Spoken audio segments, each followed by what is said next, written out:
e, portanto, aliás, haverá também uma segunda ronda que agregará os tempos.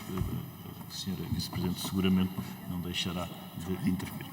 A palavra agora ao Grupo Parlamentar do Partido Chega, ao Sr. Deputado Bruno Nunes, que cumprimento e a quem dou a palavra por 4 minutos. Faça favor.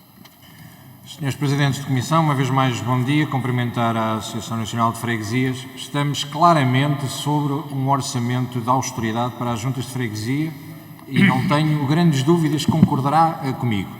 Acredito também que, entretanto, desde a nossa última audiência até hoje, que, entretanto, já teve tempo para ir ver as dívidas da Degal, porque da última vez o senhor disse que rondavam os 5 milhões, o Sr. Secretário de Estado, 15 minutos depois, diz que são 36 milhões, a empresa diz que são 40 e nós esperamos da Associação Nacional de Freguesias que saiba, pelo menos, o que é que os seus associados estão a sofrer e percebermos qual o posicionamento hoje, porque na audiência feita noutro âmbito, o posicionamento por parte da ANAF não era muito claro em relação ao exigir ao Governo o cumprimento das dívidas que estavam inscritas na Degal.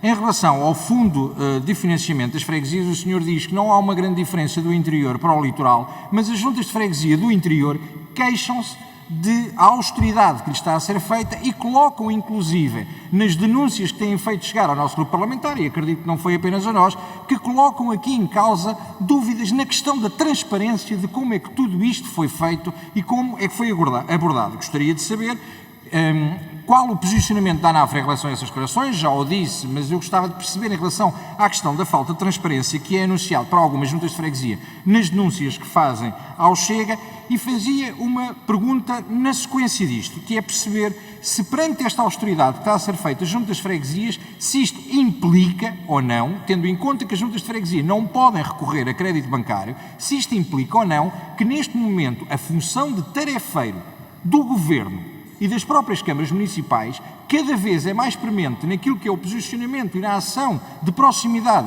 das juntas de freguesia e que irá obrigar as câmaras municipais e as juntas de freguesia a fazer diversos contratos interadministrativos e protocolos de colaboração para poder descentralizar alguma verba para que as juntas de freguesia não tenham que fechar a porta. Não é para privatizar, eu sei que a Iniciativa Liberal não costuma vir aos debates sobre o poder local, não tem muito interesse, nós não queremos privatizar as juntas de freguesia, queremos é que elas façam o seu trabalho de proximidade. Nesta questão da descentralização, e falou, e bem, da questão do espaço cidadão, as competências estão a ser assumidas, os 2 trabalhadores que estão afetos, que chegamos ao final do ano e as juntas de freguesia, algumas delas recebem mais 100 euros, os senhores consideram tomar alguma atitude em relação ao processo de descentralização, dar definitivamente, com muitas aspas, obviamente, um murro na mesa em relação àquilo que está a passar, ou vão, pura e simplesmente, assumir tudo, sabendo que não têm dinheiro para fazer o que deveriam ser feito. Em relação aos 5%, que hoje a Sra. Ministra de manhã também já se pronunciou sobre isso, a Sra. Ministra antecipou-se à audição da tarde, aos 5% por causa dos vencimentos dos autarcas, considera ou não, e gostava de ouvir claramente se sim ou não, que este é um orçamento claramente de austeridade que retém valores dos vencimentos e, neste caso, tocou a Vossas Excelências. Em relação à desagregação das freguesias, aproveitando assim que poderá passar a palavra, eu gostava de perceber o posicionamento. Nós temos recebido na Assembleia da República diversos pedidos para desagregação, diversos processos que já estão a ser analisados, conhecemos o que está a ser feito nas Assembleias de Freguesia, Assembleias Municipais, etc. E em relação a este processo, eu gostava de perceber qual o posicionamento da Associação Nacional de Freguesias para 2 questões em concreto. Existindo desagregação, como é que vão ser geridos e se pretendem que exista uma regra geral para a separação dos orçamentos? Como é que os orçamentos vão ser trabalhados se existir desagregação? E a outra pergunta que lhe deixo é: quem é que considera que deve pagar o processo de desagregação? Porque o processo de desagregação terá custos inerentes. Sabemos que, em última instância, quem vai pagar é o mexilhão, que é o contribuinte. Mas nós queremos é saber quem é que a ANAF considera que deve pagar este processo, se devem ser as juntas de freguesia, com a falta de verba que neste momento têm para cumprir as obrigações de tarefeiros que o Estado lhe tem estado a dar. Obrigado. Nunes do Chega, faça favor. Sr. Presidente, para que a ANAF não fique prejudicada no tempo de resposta, porque acabou de utilizar de outros partidos para dar resposta ao Chega, e eu percebo a pertinência das nossas perguntas são superiores a de outros, e por isso é importante responder-nos a nós, explicar aqui algumas coisas que assim ajuda a ANAF a responder. O Sr. Deputado Rui Tavares está a assinar com a cabeça. Os quartéis estão na responsabilidade do Ministério da Defesa.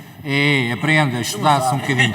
Pronto. Em relação aos 156 milhões do Bloco de Esquerda, é dos municípios. A Degal é que não pagou o valor dos 36 milhões e, Sr. Presidente, os 40 milhões, eu disse-lhe na altura, 5 milhões disse o senhor, 15 minutos depois o Sr. Secretário de Estado disse 36 milhões e a Comunicação Social, o Expresso, disse 40 milhões, para que não existem dúvidas. Agora, o senhor veio colaborar, entre aspas, com o Sr. Secretário de Estado em relação à situação que foi levantada. E há aqui uma questão que eu acho que de uma vez por todas, e a ANAF, por uma questão de transparência, até com os seus associados, deveria de uma vez por todas pedir intervenção do Ministério Público, porque quer o Partido Socialista, quer o Sr. Secretário de Estado, quer agora o Sr. Presidente da ANAF, diz que existem coisas muito estranhas nas faturas enviadas pelas juntas de freguesia para a Degal. Ponto número 1. Que juntas de freguesia estamos a falar? Ponto número 2. Que coisas estranhas.